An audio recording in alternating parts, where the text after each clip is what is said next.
Credit card बहुत ही आसानी से उपलब्ध है, अवेलेबल है। और अगर आपके पास में जॉब है, नौकरी करते हैं आप, तो कई सारे बैंक्स आपको फोन करेंगे कि सर क्रेडिट कार्ड ले लीजिए। तो न चाहते हुए भी कई बार हम एक से ज्यादा क्रेडिट कार्ड अपने पास रख लेते हैं, और क्रेडिट कार्ड रखने का मतलब है आ बैल मुझे मार। जी हाँ दोस्तों, जब तक हम क्रेडिट कार्ड की पेमेंट टाइम टू टाइम करते हैं तब तक तो ठीक है, पर जैसे ही हम क्रेडिट कार्ड की पेमेंट करने में डिले करते हैं तो एक मीठा दर्द धीरे धीरे चालू होने लगता है। और ये दर्द, ये जख्म कब नासूर बन जाता है ये हमें पता भी नहीं चलता है, क्योंकि क्रेडिट कार्ड रखना और उसको यूज करना इतना टेम्पटिंग होता है। आप कहीं पे भी जाते हैं, मॉल जाते हैं, तो कोई चीज आपको जरूरत नहीं है पर अच्छी लग गई, उसके बाद भी आप उसको परचेज कर लेते हैं क्योंकि आपके पास में क्रेडिट कार्ड है। कैश आप कैरी नहीं करते हो पर क्रेडिट कार्ड हमेशा रहता है आपके पास में, तो ना चाहते हुए भी हम लोग कई ऐसी खरीदारी कर लेते हैं जिनकी हमको जरूरत नहीं होती है। और एक फेमस इन्वेस्टमेंट गुरु ने बोला है कि अगर आप आज ऐसी चीजों पे खर्च करोगे जिनकी आपको जरूरत नहीं है, तो आने वाले टाइम में हो सकता है आपको अपनी जरूरत की चीजें बेचनी पड़ जाएं। तो दोस्तों, इसीलिए देखा गया है जो लोग क्रेडिट कार्ड यूज करते हैं, या यूं कहें कि जो लोग क्रेडिट कार्ड मिसयूज करते हैं, कई लोग वो ऐसे चक्रव्यूह में पड़ जाते हैं कि उस चक्रव्यूह से निकलना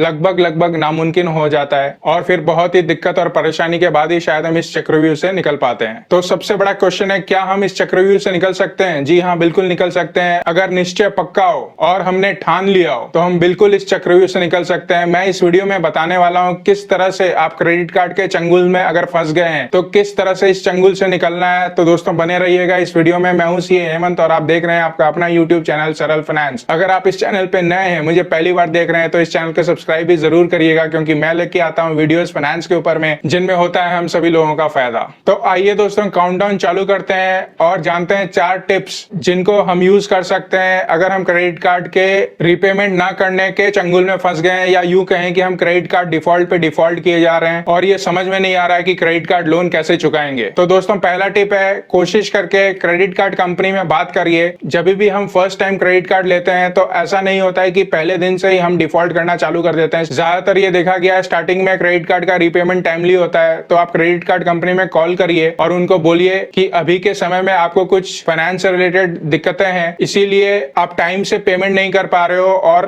वो अगर आपका प्रीवियस रिकॉर्ड चेक करेंगे तो उन्हें पता चलेगा कि पहले आपने टाइम से अपना रीपेमेंट किया है क्रेडिट कार्ड का। तो जब ये डिटेल्स आपकी कंपनी चेक करती है, कस्टमर केयर वाले चेक करते हैं, तो उनको ये यकीन होता है कि आप एक जिम्मेदार ग्राहक हैं और आपका ऐसा कोई अंदेशा नहीं है कि आप क्रेडिट कार्ड कंपनी को उनके पैसे वापस ना करें। पर क्योंकि एक अस्थायी सिचुएशन है जिसमें आपको प्रेजेंटली दिक्कत चल रही है रीपेमेंट के लिए, तो आप कंपनी में बात करेंगे तो कंपनी आपको हो सकता है कुछ समय दे दे रीपेमेंट करने के लिए। तो जो क्रेडिट कार्ड कंपनी समय देती है उस पे कायम रहिए और अपने प्रॉमिस को फुलफिल करिए। इससे इसके कई फायदे हैं। एक तो आपका क्रेडिट स्कोर भी खराब नहीं होगा, और दूसरा आपका क्रेडिट कार्ड बंद होने से भी बच जाएगा। और तीसरा सबसे इंपॉर्टेंट बात, जो टेंशन हमारे को रहती है क्रेडिट कार्ड न पेमेंट करने पे, रोज फोन आते हैं, फोन करके लोग परेशान करते हैं, तकादा रोज की रोज चलता रहता है, जिससे हम अपना रोज का काम करने में असमर्थ हो जाते हैं या ठीक से नहीं कर पाते हैं और कॉन्सेंट्रेट भी नहीं कर पाते हैं अपने काम के ऊपर में। तो एक बार आप अगर क्रेडिट कार्ड कंपनी से बात कर लेंगे और वो अगर आपकी बात मान जाती है, अगर आप उनको कन्विंस कर पाते हो, तो वो एक आपको टाइमलाइन दे देंगे और उस टाइमलाइन के अनुसार कोशिश करके आप उनका पैसा वापस कर दीजिए। तो इस तरह से आप इस क्रेडिट कार्ड के रीपेमेंट के चंगुल से निकल सकते हो। तो यहाँ इंपॉर्टेंट ये है, आपको क्रेडिट कार्ड कंपनी को कन्विंस करने की जरूरत है। अगर पहले टिप से काम नहीं बनती है तो दूसरे टिप में एक ठोस रीपेमेंट शेड्यूल बनाइए और कंपनी को बोलिए कि आपने एक रीपेमेंट शेड्यूल बनाया है। तो हो सकता है क्रेडिट कार्ड कंपनी आपका रीपेमेंट शेड्यूल मान ले, या फिर उसमें वो थोड़ा संशोधन करके